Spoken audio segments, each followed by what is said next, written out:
You're standing in a parking lot. You turn the key and nothing happens. Just a dull click. Your battery is dead, there's no one around to give you a jump, and the only thing in your car is a first aid kit sitting in the glove box.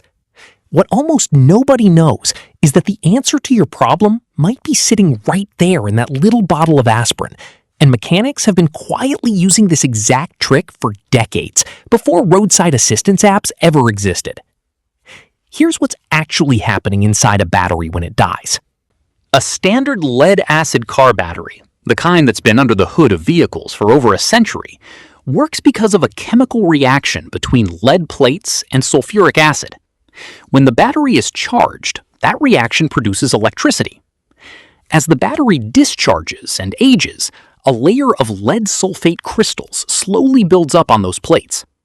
That buildup, called sulfation, gets in the way of the chemical reaction and is one of the biggest reasons an old battery struggles to hold a charge or refuses to start your car at all.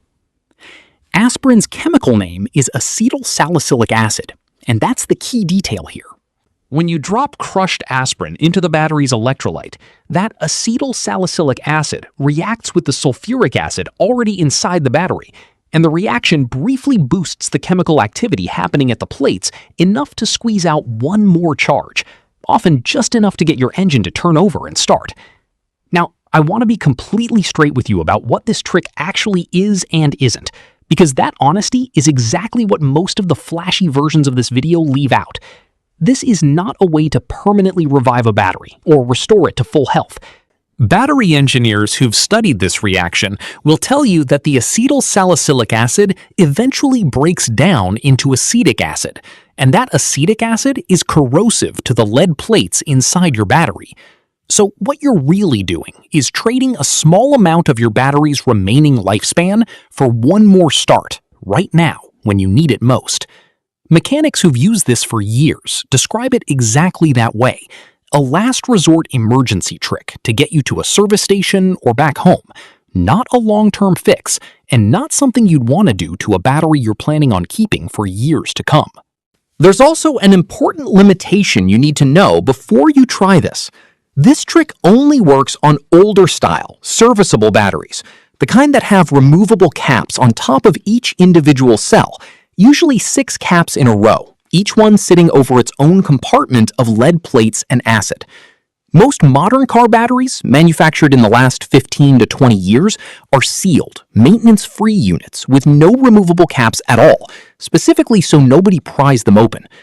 If you pop your hood and your battery is a smooth, sealed case with no visible caps, this trick simply isn't available to you, and trying to force one open isn't worth the risk. Check your battery first before you go digging through your first aid kit. If you do have an older, serviceable battery, here's exactly how it's done. Safety first, and I mean that seriously. Battery acid is genuinely corrosive, so put on rubber gloves and safety glasses before you touch anything. Work in a well-ventilated area, ideally outdoors, and keep any flame, cigarette, or spark well away from the battery the entire time, because charging and discharging lead-acid batteries releases hydrogen gas, which is highly flammable. With your gloves on, use a flathead screwdriver to carefully pry off the small caps covering each of the 6 cells on top of the battery. Take 2 regular aspirin tablets, nothing coated or extended release, just plain aspirin, and crush them into a fine powder for each cell. Drop the crushed powder into each of the 6 cells. Then top off each cell with a small amount of water, just enough to bring the fluid level back up to where it should sit inside the cell, since the aspirin needs to be able to mix into the liquid to react properly. Carefully press the caps back into place and let the battery sit undisturbed for about an hour. That waiting period is what actually gives the chemical reaction time to happen. Try to start the engine too soon, and you likely won't get the extra boost you're after. After the hour is up, turn the key. In a lot of cases, especially when the battery wasn't completely dead, but just weak, this is enough to get the engine turning over and running again. If it starts, treat that as exactly what it is, a temporary emergency measure. Drive straight to get the battery properly charged with a real charger, or straight to a shop to have it tested and likely replaced, rather than relying on it to hold up for your regular daily driving from that point forward. It's worth knowing the reason this old trick isn't common knowledge anymore. Roadside assistance memberships, smartphone jumpstart apps, and portable battery jump packs have mostly replaced the need for creative emergency fixes like this one, so newer generations of drivers simply never had a reason to learn it. But long before any of that existed, this was standard knowledge, passed down from mechanic to apprentice, from father to son, kept alive mostly through word of mouth rather than anything printed on a battery warning label. And there's a simple reason no battery manufacturer is going to put this method on their packaging. Every time this trick works, it delays a purchase. A battery company has no reason to tell you how to squeeze one more start out of a battery you were about to replace. There's a bit of debate, even among mechanics, about exactly how well this works and why, and I think it's worth walking you through both sides instead of pretending it's a guaranteed miracle. Some battery engineers argue that what's really happening is less about the aspirin chemically recharging anything, and more about the reaction temporarily lowering the internal resistance of the battery, which makes it easier for whatever tiny bit of charge remains to actually deliver enough current to turn the starter motor over. Others point to the direct chemical interaction between the acetyl salicylic acid and the sulfuric acid electrolyte as the real driver. Either way, decades of mechanics passing this down and describing the same result, one more start, then noticeably faster battery decline afterward, is fairly consistent, even if the exact lab explanation is still argued over. That's actually a useful thing to know, because it means this isn't some miracle cure that Big Battery is hiding from you out of malice. It's a genuine, if rough, chemical workaround with a real cost attached. And understanding that cost is what separates using this trick wisely from using it recklessly.